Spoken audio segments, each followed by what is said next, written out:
Hi friends, मैं मोहित आज एक नए वीडियो के साथ। एस्ट्रोनॉमी इतनी बढ़िया और अट्रैक्टिव हॉबी है।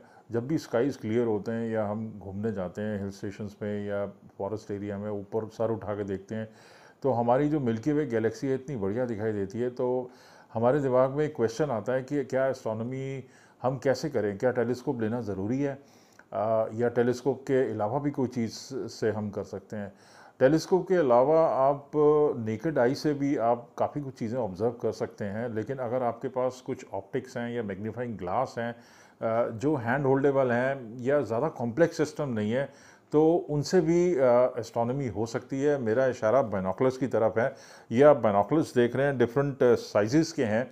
7x35 7x power 35 lens, 10x50 एक नॉर्मल ऑलराउंडर बागीश के नाम से 10x पावर 50 लेंस, सेलेस्ट्रॉन को 12x60 स्काई मास्टर, और सेलेस्ट्रॉन का ही ये ट्राईपॉड पे लगा हुआ 25x70। मैं ऐसा मानता हूँ कि ये बाइनोकुलर हैवी है और 25x पावर बहुत ज़्यादा है, तो उसके लिए अगर इसको ट्राईपॉड पे यूज़ किया जाए तो वो ज़्यादा बढ़िया है।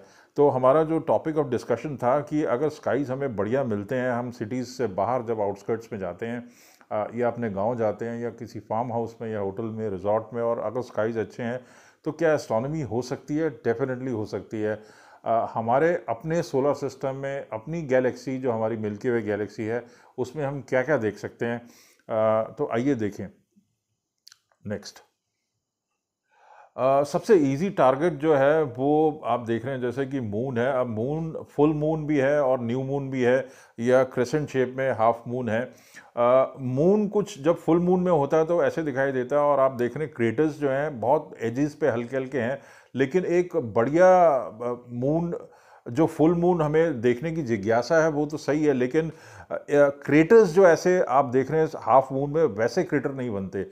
तो आपको ये चीज़ सोचनी है अगर आपके पास टेलीस्कोप या बाइनोकुलर है, तो अगर हाफ मून है या न्यू मून है, जिसको ईद का चांद कहते हैं, या क्रेसेंट शेप में है, तो वो ज़्यादा बढ़िया अपॉर्चुनिटी है बाइनोकुलर्स से देखने के लिए। और मैंने ये जब बाइनोकुलर्स आज टेस्ट किए दोबारा कई दिनों बाद, मून के ऊपर इसी शेप में था मून कुछ, तो मुझे हल्के हल्के क्रेटर्स एजेस पे जो है वो क्लियरली मुझे नज़र आए बाइनोकुलर से।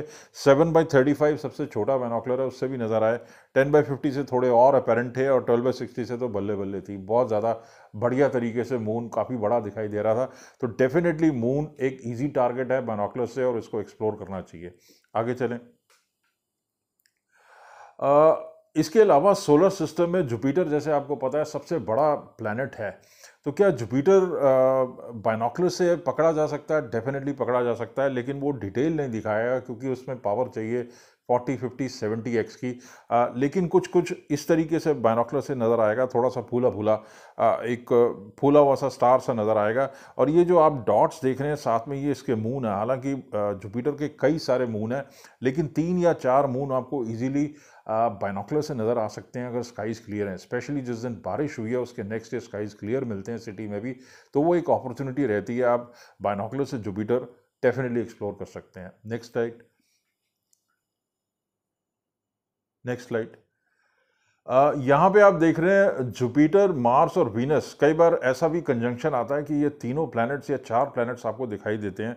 तो जुपिटर, मार्स और वीनस आपको कुछ इस तरीके से दिखाई देंगे। वीनस का टाइम थोड़ा दूसरा रहता है। आपको स्काई मैप या स्टार चार्ट आपको स्टडी करना पड़ेगा कि ये प्लैनेट्स कब दिखते हैं। दिखेंगे तो ये ऐसे पॉइंटेड ही दिखेंगे, लेकिन डेफिनेटली आप बाइनोकुलर से इसको डिस्कवर कर सकते हैं। Next slide. बाकी और कौन से ऑब्जेक्ट्स हैं, वो तो हमारे प्लैनेट्स हो गए, सोलर सिस्टम की बॉडीज हो गई, लेकिन कुछ और भी चीज़ें हैं जो बाइनोकुलर से डिस्कवरी की जा सकती है। ये आप देख रहे हैं M22 M28, ये कुछ ग्लोबुलर स्टार क्लस्टर्स हैं। ग्लोबुलर स्टार क्लस्टर्स बेसिकली बड़े डेंसली स्टार्स होते हैं जो बहुत तेज़ी से आसपास घूम रहे होते हैं और बहुत ज़्यादा डेंसिटी तादाद में होते हैं। कुछ नेबुलाज भी हैं, लगून नेबुला, ट्राइफेड नेबुला। ये आपको सिटी के स्काई से तो नहीं मिलेंगे क्योंकि काफ़ी डिम है। जो इनका मैग्नीट्यूड लेवल है वो बहुत हाई है। मैग्नीट्यूड लेवल जितना हाई होगा उतना ऑब्जेक्ट डिम होगा। सन का मैग्नीट्यूड काफ़ी लो है, -26 के आसपास है। मून का करीब -14 या 12 है। सैटर्न का +1 है। जुपिटर का -2 है या -3 के आसपास है। ऐसे ही आपका वीनस का है -1 के आसपास। तो जितना मैग्नीट्यूड लेवल कम होगा उतना ऑब्जेक्ट ब्राइट होगा। लेकिन ये कुछ ऑब्जेक्ट्स जो हैं, स्वान नेबुला या ट्राइफिड नेबुला या लेगून नेबुला, ये बाइनोकुलर्स के डेफिनेटली टारगेट्स हैं, लेकिन ये आपको आउटस्कर्ट्स में मिलेंगे, हिली एरियाज़ में, डेजर्ट्स में, खेत खलियान में, फॉरेस्ट एरियाज़ में। नेक्स्ट चलें। ये प्लेडीज हैं, सेवन सिस्टर्स जिसको हम कहते हैं। तो ये नॉर्मल नेकेड आई से जब आप देखते हैं तो 6 स्टार्स आपको लगते हैं जिस दिन स्काई क्लियर होता है, लेकिन जब आप बाइनोकुलर से देखोगे नॉट ओनली जो 7 काफ़ी शाइनिंग स्टार्स हैं वो आपको नज़र आएंगे, डेफिनेटली नज़र आएंगे, लेकिन इसके अलावा जो छोटे छोटे स्टार उस स्टार क्लस्टर्स में हैं, उस स्टार क्लस्टर में एस्टेरिज्म्स इसको बोलते हैं, बेसिकली एक पैटर्न ये फॉर्म होता है। तो ये डेफिनेटली बाइनोकुलर से जब आप देखते हैं तो कुछ और भी छोटे छोटे स्टार्स ये प्लेडीज के आपको नजर आएंगे। नेक्स्ट चलें। ये हमारी मिल्की वे गैलेक्सी है। ऐसी कलरफुल तो आपको नज़र नहीं आएगी, ब्लैक एंड वाइट और थोड़ी सी ऑरेंजेस या येलोइश हल्की सी नज़र आएगी, जो मैंने नेकेड आई से देखी थी, हिल्स में कई बार देखी है मैंने। तो जहाँ भी आप थोड़ा आबादी से अलग हट के रहते हैं, हिल्स में होटल लेते हैं या अलग हट के आप रहते हैं, अलग से रूम लेते हैं, तो ये चांसेस हैं कि आपको हमारी मिल्की वे गैलेक्सी बिल्कुल ऐसे दिखाई देगी कि जैसे बहुत से सितारे, बहुत से ज्यूल्स स्काई में, आकाश गंगा में फैले हुए हैं। एक अलग ही नज़ारा है। आगे चलें। मिल्की वे गैलेक्सी के आगे चलें, अपनी गैलेक्सी से आगे चलें तो Andromeda Galaxy, M31, messier 31, messier French astronomer था जिसने 110 ऑब्जेक्ट्स का कैटलॉग बनाया था, तो मेसियर के नाम से उसने डाला था। M31 एक नेकेड आई ऑब्जेक्ट है। अगर आप हिली एरिया में जाते हैं या डेजर्ट एरिया में, और अगर एंड्रोमेडा का उस टाइम पे हमारे हेमिस्फीयर, नॉर्दर्न हेमिस्फीयर में है, तो वो डेफिनेटली आपको दिखाई देगी। नेकेड आई ऑब्जेक्ट है बिना बाइनोकुलर के। लेकिन अगर आपके पास सिटी में बाइनोकुलर है तो ये थोड़ी छोटी लगती है, इतनी बड़ी नहीं लगेगी, छोटी लगेगी, लेकिन वो 7x35 बाइनोकुलर से भी नज़र आ सकती है। लेकिन अगर बड़े हैं तो बड़े बाइनोकुलर उसको थोड़ा आसानी से कैच कर सकते हैं बनिस्बत छोटे के। लेकिन इसमें स्ट्रगल है क्योंकि इसका जो मैग्नीट्यूड है 3.74 है। तो ये थोड़ा डिफिकल्ट ऑब्जेक्ट है, लेकिन सिटी के स्काई से पकड़ा जा सकता है बाइनोकुलर से भी। और गैलेक्सीज के लिए, नेब्यूलास के लिए, स्टार क्लस्टर्स के लिए हमें टेलीस्कोप्स की पावर की ज़रूरत नहीं होती, हमें वाइड फील्ड ऑफ एरिया चाहिए होता है या बड़े अपर्चर चाहिए होते हैं। तो अगर मैं 25x70 या 20x80 बाइनोकुलर से पकड़ने की कोशिश करूंगा तो मेरे ऑड्स ज़्यादा फेवर में होंगे इस गैलेक्सी को पकड़ने के लिए हमारे सिटी के स्काई से, प्रोवाइडेड स्काई क्लियर हो, फुल मून ना हो। तो एंड्रोमेडा डेफिनेटली आप टारगेट कर सकते हैं। और अगर आपका लर्निंग पीरियड ख़त्म हो जाता है तो आप ज़्यादा शार्प या ज़्यादा एक्सपीरियंस हो जाते हैं तो एंड्रोमेडा आप एक छोटे बाइनोकुलर से भी पकड़ सकते हैं। मैंने कई बार पकड़ी है सिटी स्काई से। लेकिन जो हिल्स से जो दिखाई देती है साइज़, वो साइज़ आपको सिटी स्काई से नहीं मिलेगा, लेकिन बाइनोकुलर का डेफिनेटली ये एक टारगेट है। आगे चलें।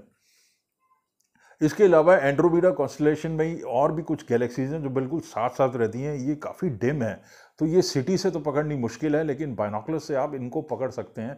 अगर आप बाहर हैं, हिल्स में हैं, जैसे मैंने आपको बताया, डार्कर एरियाज़ में हैं, तो डेफिनेटली ये पॉसिबिलिटीज़ हैं, ये गैलेक्सी पकड़ी जा सकती हैं। आगे चलें। तो कौन सा बाइनोकुलर लेना चाहिए अगर हमें एस्ट्रोनॉमी करनी है? तो मिनिमम 10x50 मेरे हिसाब से, 7x50 या 10x50, निकॉन का ये बागीश का ये जो पड़ा हुआ है 10x50, इस टाइप का बाइनोकुलर आप इससे स्टार्ट कर सकते हैं। अगर आपके पास छोटा बाइनोकुलर है तो मायूस होने की ज़रूरत नहीं, इससे भी आप थोड़ा बहुत कर सकते हैं, चाहे वो 8x40 हो या 7x35 हो। मेरे हिसाब से 12x60 ये जो सेलेस्टॉन का स्काई मास्टर है, ये एक लास्ट लिमिट है जो हैंड होल्डेबल है, क्योंकि उसके बाद बाइनोकुलर बहुत हैवी हो जाते हैं। आगे चलें। तो ये बाइनोकुलर्स हैं जो थोड़े बड़े हैं, यहाँ तक 10x50 या 20x50 तक है। 20x50 मैं रिकमेंड नहीं करूँगा क्योंकि उसमें इमेज बहुत शेक होती है, लेकिन ये 15x70, 20x80 और 25x100 और 25x70 जो लगा हुआ है अभी ट्राईपॉड पे। तो अगर इस टाइप के बाइनोकुलर आप यूज़ कर रहे हैं तो मेरी रिकमेंडेशन होगी आप एक ट्राईपॉड यूज़ करें। बिना ट्राईपॉड के आप इन्जॉय नहीं कर पाएंगे। मैंने 12x60 से आज दोबारा देखा तो 12x60 से इमेज मुझे बहुत अच्छी लगी और स्काईज काफ़ी वाइड लगे क्योंकि पावर कम थी, लेकिन अपर्चर 60 mm के 2 ग्लास थे, तो ऐसा लगता था जैसे 60 mm के 2 रिफ्रैक्टेड टेलीस्कोप लगे हुए हैं 12x पावर के साथ। तो वाइड काफ़ी स्कैन में कर रहा था स्काई। मून बहुत ब्राइट लग रहा था मुझे, उसमें बहुत पास लग रहा था, क्रेटर्स भी उसके ज़्यादा अपेरेंट थे कंपेयर टू दीज टू। लेकिन मेरे हाथ थकने शुरू हो गए थे और इमेज भी शेक कर रही थी। तो नटशल में मैं ये कहूँगा 10x50 एक बेटर ऑप्शन है अगर आप ट्राईपॉड में इन्वेस्ट नहीं करना चाहते, लेकिन अगर आप 12/60 एंड अबव बाइनोकुलर में जाते हो, चाहे वो 1570 हो, 2080 हो या 25/100 हो, तो आपको एक स्टैंड डेफिनेटली लेना चाहिए अगर आप सीरियस हैं एस्ट्रोनॉमी करने के लिए। तो उम्मीद है आपको ये सेशन यूज़फुल लगा होगा, क्योंकि मेरा ऑब्जेक्ट ये था कि बाइनोकुलर से एस्ट्रोनॉमी हो सकती है, कौन से ऑब्जेक्ट्स देखे जा सकते हैं, वो मैंने एक लिस्ट तैयार की थी जो मैं आपके साथ शेयर करना चाहता था, और वो कैसे दिखते हैं बाइनोकुलर से, वो पर्पस था, ताकि आप लोगों का जो इंटरेस्ट है वो वेन ना हो, वो उसमें बना रहे, बढ़ा रहे। और अगर आपके पास बाइनोकुलर्स हैं आज की डेट में या आप लेने का सोच रहे हैं, तो आप परेशान ना होइए। डे टाइम के अलावा, टेरेस्ट्रियल यूज़ के अलावा आप नाइट टाइम एस्ट्रोनॉमी कर सकते हैं। मेरे व्हाट्सएप नंबर 9899212222 9560687095, और हमारी वेबसाइट indiabinocularshop.com से आप ऑर्डर कर सकते हैं, या मेरे पर्सनली व्हाट्सएप पे मेरे से ऑर्डर कर सकते हैं, गूगल पे या क्रेडिट कार्ड से, या आप दूसरे पेमेंट मेथड से भी आप कर सकते हैं। मुझे क्वेरी कर सकते हैं, कोई क्वेश्चंस हैं, कुछ डाउट्स हैं, तो आप मुझे लिखें, यूट्यूब के कमेंट्स में लिखें या मुझे व्हाट्सएप कीजिए। मेरे वीडियोस देखने का बहुत बहुत शुक्रिया, और इसी तरह से हम यूज़फुल वीडियोस आपके लिए लाते रहेंगे। Thank you.